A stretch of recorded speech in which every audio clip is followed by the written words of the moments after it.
Grandma is a thief, you know? The comment from my daughter caught both my mother-in-law and me off guard. But with those words, everything suddenly made sense. Abigail, I'm sorry, but I have to go on a business trip. It's okay. Do your best. Bye, Dad. Take care of your mom for me, okay? With that, my husband Mason left for an overseas business trip. He won't be back for another 6 months. My name is Abigail. I'm 36 and work part-time at a supermarket. Mason was my senior by 2 years in college. We were in the same club, and we started dating when he graduated. We dated for about 3 years before getting married. Before and after marriage, Mason has always been kind, and we've had no issues. And we have one daughter. Her name was Mia, and she was a kind girl, just like my husband from 5th grade. Mason may be gone, but I'm not lonely thanks to Mia. However, his absence started to create a rift in our daily lives. For the past 2 months, we've been living with my mother-in-law, Isabella. My father-in-law has passed away, and Mason was worried about Isabella living alone, so we started living together. Isabella is a good person, just like Mason. But things changed as soon as Mason left. Has Mason left already? Yes, about 30 minutes ago. He didn't even say goodbye to me. When Mason left, Isabella was still asleep in her bedroom. Mason didn't want to wake her, but it seemed to have the opposite effect. I tried to smooth things over. Mason was worried about you, Isabella. He wanted you to get some rest. Isabella just said, and disappeared into the living room. Then I heard footsteps approaching. It was Mia. Mom, can I go out and play? Did you finish your homework for today? Mia is preparing for the entrance exam to a private middle school. She's a good student and aims to attend a private school encouraged by her teachers. I finished it a long time ago. Well, in that case, just as I was about to give Mia permission to go out, Isabella interrupted. Mia, have you finished your chores? What about cleaning the bathroom and the toilet? But Ava is already waiting for me at the park. I don't care. Finish your chores first. Mia's smile vanished. Ever since we moved in with Isabella, I've been feeling a bit uneasy. I didn't notice it much when Mason was around, but now it's clear. Isabella has been oddly cold to Mia. I don't know why. There's no sign of the typical indulgence a grandmother would show to her granddaughter. Isabella, let me handle this. She's always studying, so she needs a break once in a while. I was trying to help my daughter while also calming down Isabella, but she scolded me, saying, "Why are you spoiling her so much?" But I couldn't back down when it came to my daughter. What about you, Isabella, who's always just sleeping and watching TV? Isabella's expression changed. What? I'm the one who prepares meals, right? I do the shopping, the cleaning, and even take out the trash. And you're telling Mia not to go out and play? I couldn't help but respond to Isabella in a cold tone. I admit, I might have gone too far. But seeing my daughter's downcast face after Isabella told her not to go out, I couldn't stay silent as a mother. You're getting bold, aren't you? Planning to defy me just because Mason isn't here? No, that's not it. I'm just... Be quiet. Who do you think is letting you live in this house? Isabella was completely triggered, arguing against everything I said. And thinking she's the one letting us live here made me feel like she's disregarding my husband's feelings. This takes me back to about 1.5 years ago when my husband, Mia, and I were living happily together. At one point, my husband consulted me. Hey, Abigail, I'm worried about my mom living alone for so long. Would you consider living in her house, the 4 of us? My husband asked hesitantly, but I had no reason to hesitate. When my dad hurt his back, my husband supported us without a second thought, so I gladly accepted his proposal. Until my husband went on a business trip, time had been passing peacefully. Isabella and I were sharing household chores and living amicably. But look at the situation now. The reason we are living here is... I started to say what I wanted, but stopped. It would probably be a waste of time, as she would just argue back. Mia, can you do what Grandma told you to do when you get back? My daughter's face brightened up when I asked. Sure. Then go ahead. I patted my daughter's shoulder and sent her off. Hey, wait a minute! Isabella yelled from behind, but I stepped in between so she couldn't see my daughter. A few seconds later, the front door opened and my daughter left. What do you think you're doing? Isabella, why are you so cold to my daughter the moment Mason is gone? I threw the question that had been bothering me. Isabella seemed taken aback by the sudden question. I wonder if she's aware. That's not true. Isabella denied it, but she wouldn't look me in the eye. She seemed eager to end the conversation. Fine, whatever. I'm going shopping. When I said that, Isabella seemed relieved that the conversation was over and went back to her bedroom. I returned to the living room to check what's in the fridge. Then my phone rang. It was my husband. Hello? Hey, Abigail. Just got to the airport. Glad I could hear your voice before boarding. How are you? Is it tough with just the three of you? My husband always puts me first and is considerate, so it was hard to tell him about Isabella, but I decided to tell him everything. So that's why I've been wondering why Isabella is so cold to Mia, I told my husband. After a brief pause, he slowly answered my question. What he said was quite surprising to me. My mom doesn't like women who are better than her. What? Even when watching TV, she avoids shows featuring actresses. When I asked her why, she said she's annoyed seeing younger women doing well. That's quite a reason. I don't know the details, but my dad once told me that she had aspirations for Broadway. Maybe she has some weird sense of competition. This gave me some insight into why she's been cold to our daughter. Mia is a bit different from her classmates because she's taking entrance exams for a private middle school, which gives her an elite-like impression. Isabella probably sees in Mia the person she wished she could have been, and it frustrates her. Indeed, Mia has a lot of shining potential. Isabella seems to have a temperament that admires elites in all fields. While we were talking, Isabella approached me. Abigail, who are you talking to? I answered honestly to Isabella's suspicious inquiry. It's Mason. What? Are you talking bad about me? I quickly switched to speakerphone. My husband, perhaps catching my cue, began speaking to Isabella. Mom, why are you being cold to them the moment I'm gone? My husband quickly took my side and questioned Isabella. Isabella was startled by my husband's voice suddenly booming from the phone. Mason, I didn't mean to.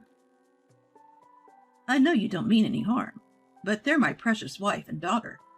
Take good care of them. Of course, you're important too. Isabella was left speechless by my husband's admonition. She said, "Fine," and left. I continued talking to my husband for a while before ending the call. After finishing shopping, I prepared dinner as Mia returned home. But that day, Isabella never left her bedroom. In the middle of the night, I woke up to go to the bathroom. I heard some noise coming from the kitchen. The sound of the gas stove echoed in the hallway. Isabella, what are you doing at this hour? It was Isabella. She was heating up some ready-made food. What's the big idea? Ignoring her question, I continued. Why are you heating up ready-made food? There's curry I made today. Isabella hadn't touched the food I made. Instead, she was heating up a pouch from a ready-made box. There were microwavable rice packets in the microwave.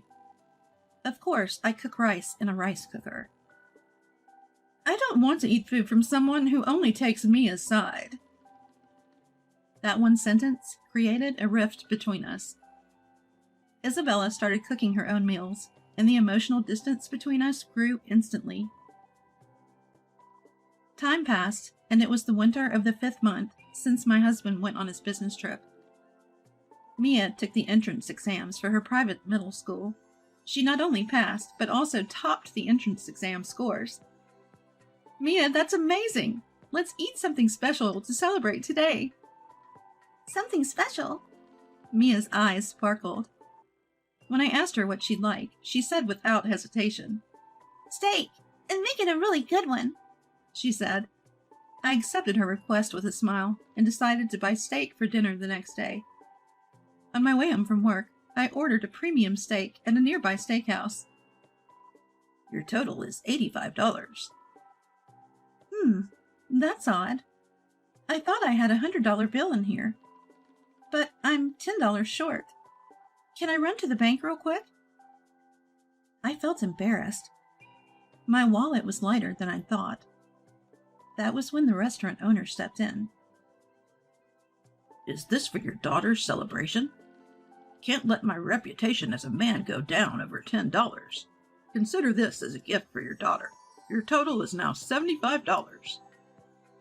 Amazingly, the owner not only gave me a $10 discount, but also threw in some free fries. I thanked him deeply and left the restaurant. Since I had plans to dine with my daughter, I left work early, and it was still only 2 p.m. I placed the steak in a cool spot and decided to go buy a gift to celebrate Mia's success. Isabella, I'm going to the department store near the station. Since we're celebrating Mia today, please try to be cheerful. Fine. I'll be back around 7 p.m. This was the first time I'd heard Isabella mention going out. But this meant I could enjoy some quality time with my daughter. She was out playing with friends and would be back later. When I arrived at the department store, my husband called. Hello? Hey, Abigail. How are you? I'm fine. What's up? Since you're celebrating Mia's exam success today, could you secretly connect me via video call? I want to be there in spirit. What? We don't have a monitor for that. My husband is a loving father who adores our daughter as much as he cares for me, his wife. When we found out that he was going on a business trip, my husband was the most saddened. Your phone camera will do. Use a conference app and film it in real time. Just make sure Mia doesn't notice. Okay, but it'll be embarrassing for me. I took the day off work just for this. So please? My husband's innocent voice made me think he was somehow cool. A father who has even applied for paid leave and is planning to participate online in celebrating his daughter's entrance exam.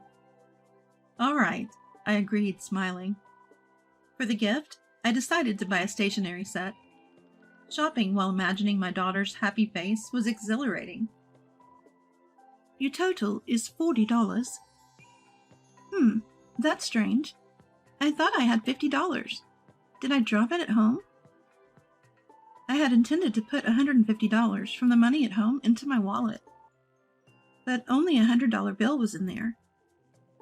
Perhaps I made a mistake, or dropped it at home. I reluctantly paid the $100 bill and left the department store.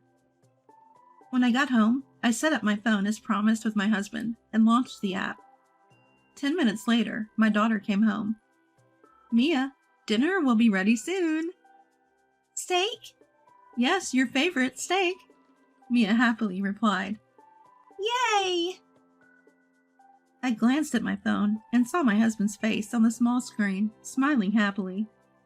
They're so alike. I couldn't help but chuckle. I started preparing dinner. I bring the wrapped steak to the center of the table. Both my daughter and my husband, who's watching through the screen, look excited.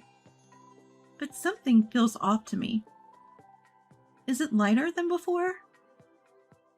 The steakhouse owner had given me the steak in an insulated bag. The bag itself had some weight, but it's definitely lighter than when I first received it. I hesitantly reached for the insulated bag. My daughter peeks in curiously. And when I open it, huh? The box is empty. There were some traces of sauce. What's going on here? My daughter looks at me with a puzzled face. Then she starts to look distressed and asks, Mom, Where's my steak? Just seeing her face makes my heart sink. Right then, Isabella walks in. I'm back. Ugh. Everyone just talks about themselves. It's exhausting. Isabella enters the room complaining. She glances at our situation and briefly smiles. I immediately confront her. Isabella, there was a steak here just a moment ago. Do you know anything about it? Without showing any guilt, Isabella casually replies, Oh, that? I had it at a luncheon with my friends. Time seems to stop for a moment. What is she talking about? I unconsciously asked her to clarify. A luncheon with friends?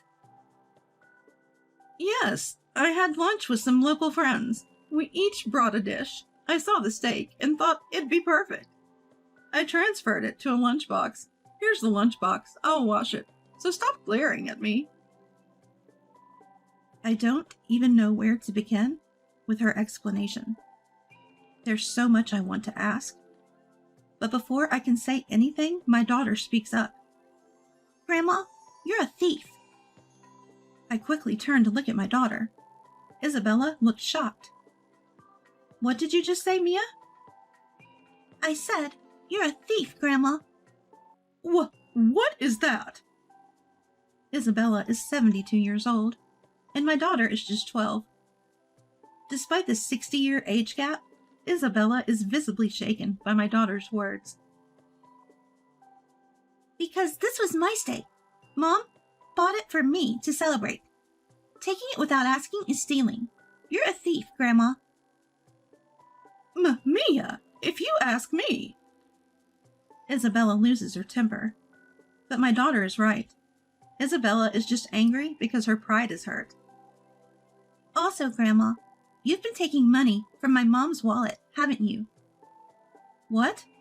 What? Both Isabella and I are shocked. I asked my daughter to explain. I've seen you a few times, Grandma, sneaking into Mom's bag. Your eyes looked so creepy that I couldn't say anything. I meant to tell Mom, but I forgot because I was busy with my studies. I'm sorry.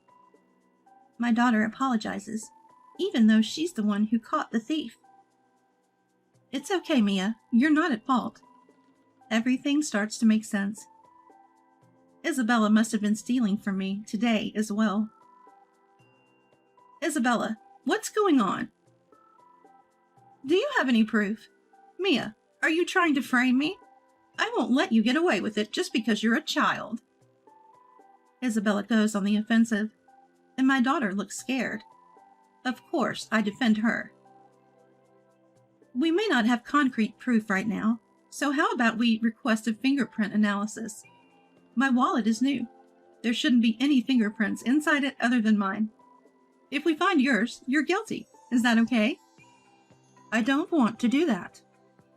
Isabella's tone drops, and she speaks without confidence. Why not? It would also prove your innocence. I don't need to prove anything. Fine, I took some money. So what? Isabella seems to give up hiding and snaps back at us. My daughter mutters. See? Told you she's a thief. Isabella is about to get angry again, but the next voice we hear is my husband's, coming from the phone. You've really disappointed me, Mom. I never thought you'd be this kind of person. Isabella and my daughter are shocked by my husband's sudden voice. Dad? Mason, why? I had Abigail set up a monitor. I've seen everything from the beginning. What a celebration party this has turned out to be. All thanks to you, Mom. My husband's tone is colder than I've ever heard it. Isabella looks like she's about to collapse. Why? Why is Mason? Isabella tries to play the victim, but my husband continues mercilessly. I moved here with Abigail and Mia because I was worried about you being alone, Mom, but I was wrong. We're moving out of your house, and I'm stopping the financial support I've been giving you. Please forgive me, Mason. Isabella pleads into the phone. looking like she's praying to a deity. But my husband is no god. To Isabella right now, he's more like a devil. If you're going to apologize, it shouldn't be to me. You stole money from Abigail's wallet, which is bad enough. But the real issue is that you ate the steak Mia was looking forward to. Apologize to her. Isabella clenches her lips. She can apologize to her son, but apparently her pride won't allow her to apologize to her granddaughter. If you can't apologize, I'll have to call the police. My husband's judgment, even against his own mother, is harsh. This is one of the reasons I respect him. Isabella panics and pleads. Wait, I'll apologize, I'm sorry. After a few seconds, she says, Mia, I'm sorry for eating your steak.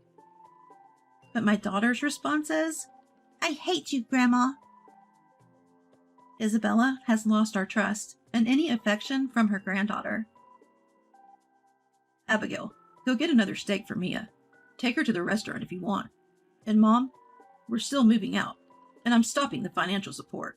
That's not changing. My husband supports me and my daughter, while also punishing Isabella. Isabella can't say anything after that and slumps down. 3 days later, my daughter and I move out using the money my husband sent us. His business trip ends 3 weeks early, and we reunite in our new home. My daughter is thrilled to see her dad again, and so am I. Now the three of us can live happily and peacefully. As for Isabella, she lost her energy living alone and started going to a care facility. My husband is paying for it, but he says it's a lesson for himself and a form of atonement. When he had to choose between his mother and us, he chose us. Still, the guilt of neglecting his mother weighs on him. He occasionally visits the facility, but I don't say anything. He's already done enough by prioritizing us. He also said he won't provide any more support to Isabella. The importance of the saying, familiarity breeds contempt, was driven home to us by this incident with Isabella. She lost the people who should have been by her side because she took them for granted. It's nothing but her own fault. As I watch my daughter go off to her first day at her new middle school, I think about how the three of us will combine our strengths to live happily from now on.